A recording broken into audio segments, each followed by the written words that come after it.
Hello, everyone, and welcome to another episode of It Moves. So hopefully this is a pretty short video since the last one was so damn long, and without any further ado, we're going to get right into the business of things, because I really want to beat this. Alright, this is the way we go, apparently. We also have the lungs of a turtle or whatever it is that breathes for a super long time. Get out of my way, mouse. I took a little bit of a break, so I'm not as like tormented right now, which is a good feeling. But I feel like that's not gonna last long with this game. I feel like I'm gonna be really scared really soon. Alright. This is something. We're going somewhere. And there's a dead guy floating there. Yeah, I saw that game. I saw the dead body you just casually threw in there. What? Do I go this way? Am I missing something? Oh, yeah. Okay, cool.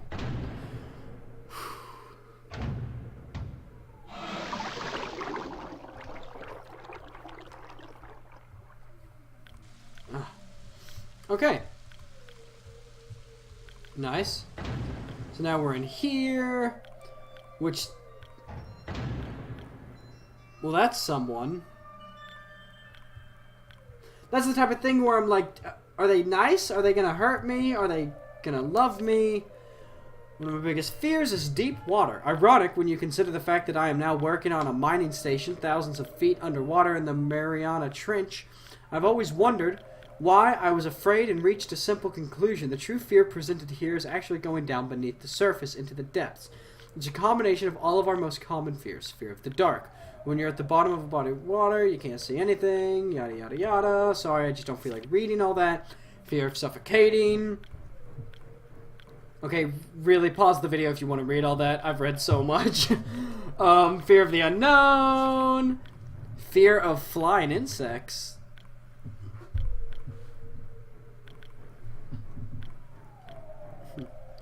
Fear of being caught. Okay. Well, that guy went this way. I don't think he's a bad guy. Ooh, that's cool. That's my favorite visual so far, having that thing like right under this little... Okay, so this is a mining station. We've learned that much. What? What happened? What? I'm so confused. Physics doesn't agree with that. The water should be rushing into the area that doesn't have water right now. Alright, I tried to move and I can't. Oh! Did I just get swallowed?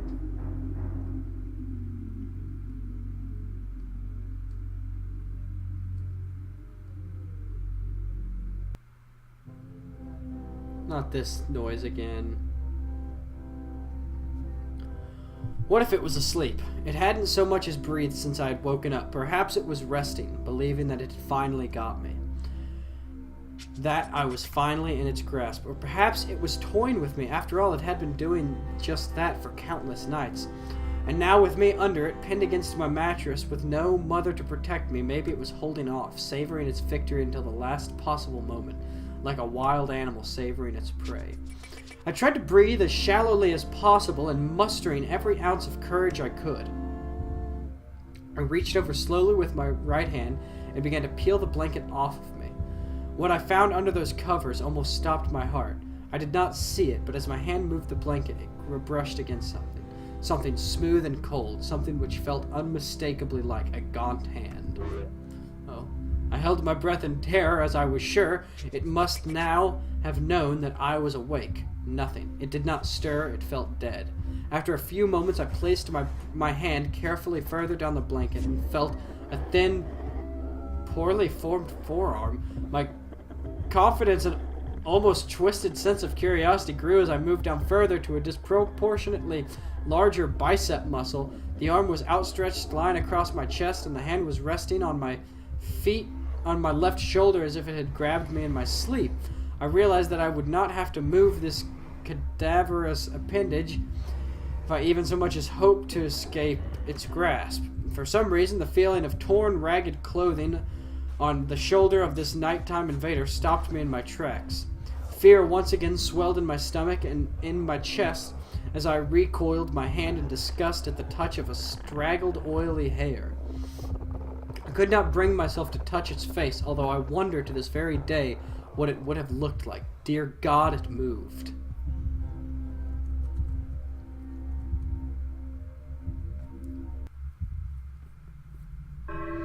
Chapter 7, Hostia. I don't think that's a word. Oh, that's pretty. Save? I'll save. Oh, wow! I didn't even see me down there. I'm a tiny little mouse. Oh.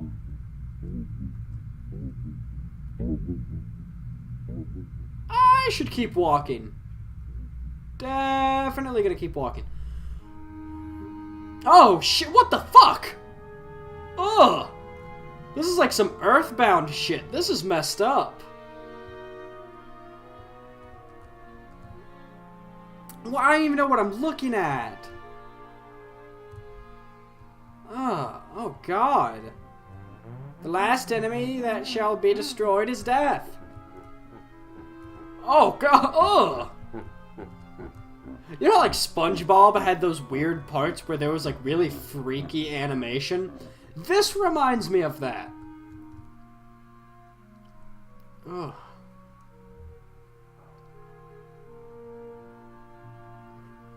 Okay.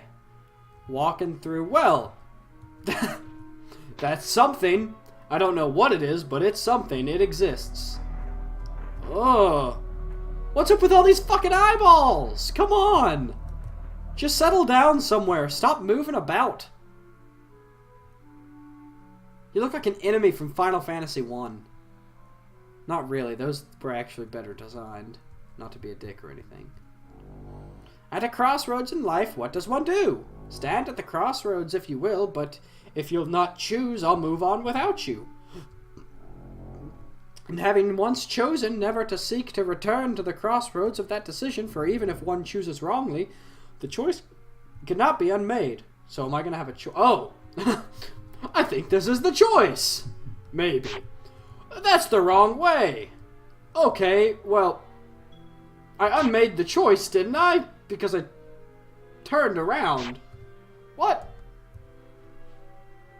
I think it's time for you to get out of my way. I guess I go back. Hey, can you titted women tell me, like, how to get past this? Yeah, what does one do? What does one do? Yeah, even if you choose wrong. Okay, well, the titted women did nothing to help me there. I don't get it. Am I that dumb? Like, there's only 4 directions to walk in, so like... Hold on, am I dumb? Can I walk? No, okay, I'm not. Well, I might be dumb, but I'm not that dumb. Okay. Oh. There's your answer, because... Hey, friend, what's your name? That's a good name. How do you spell that?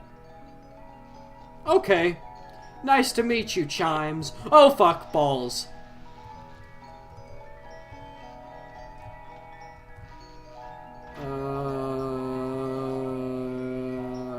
Okay. Thanks, Catfish Dick. I don't know where to go. Stop it! Do I just walk back and forth to, like, power the... Oh, fuck me! What was that? Jesus. Not this again. It moved. It was subtle, but its grip on my shoulder and across my body strengthened. No tears came, but God, how I wanted to cry. As its hand and arm slowly coiled around me, my left leg brushed along the cool wall which my bed lay against. Of all that happened to me in that room, this was the strangest.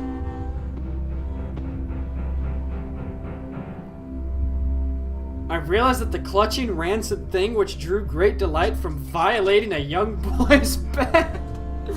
There's so many things wrong with that sentence. Violating a young boy's bed, coming tonight at 12 o'clock. Violating a young boy's sweet, supple bed. Anyways, it was not entirely on top of me. It was sticking out from the wall like a spider striking from its lair. Suddenly, its grip moved from a slow tightening to a sudden squeeze.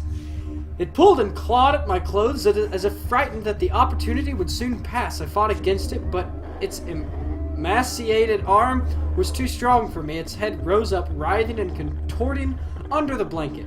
Now I realized where it was taking me, into the wall.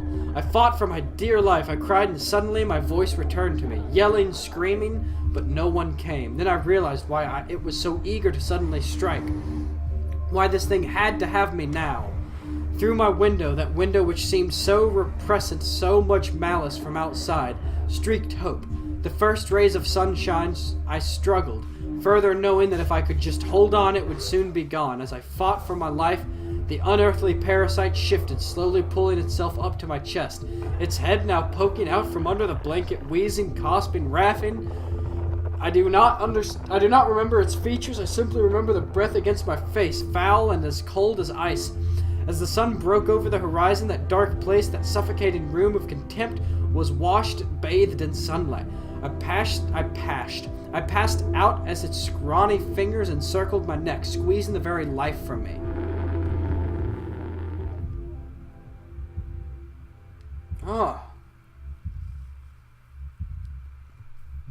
I'm feeling this like this is the final showdown, right?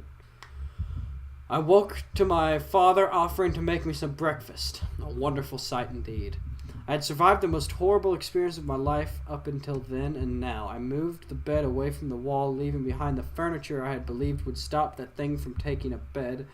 Little did I think it would try to take mine and me. Weeks passed without incident, yet on one cold, frostbitten night I awoke to the sound of furniture where the bunk beds used to be violently shaken. I lay there, sure I could hear a distant wheezing coming from deep within the wall, finally fading into the distance. The following year, I was given a larger room on the other side of the house, and my parents took that room as their bedroom.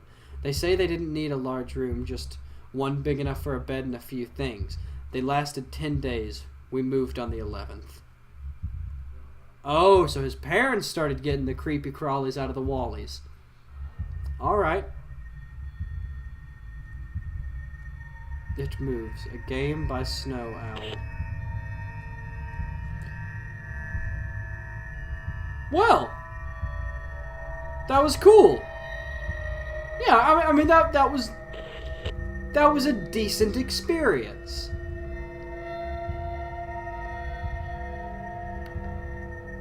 I mean, for a free game, it's definitely worth your time. Oh, it's not that free because you have to own RPG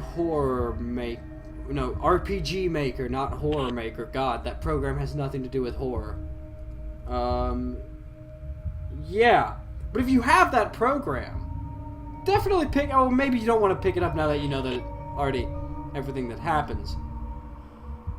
But yeah, I really liked doing this, actually. So, if any of you watched this and, like, really enjoyed it, tell me, and I will do more of these, because I really liked doing an RPG horror game. The end. Nice. Well, glad we could wrap that up. Old?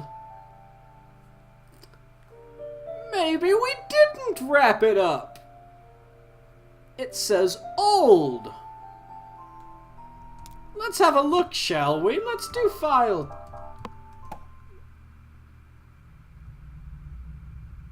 Okay.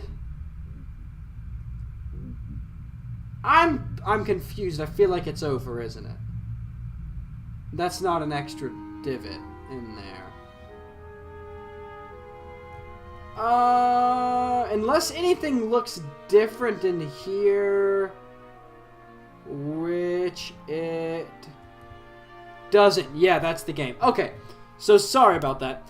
Once again, thank you so much for watching. If you liked the video, go ahead and hit that like button below. Right there, yeah.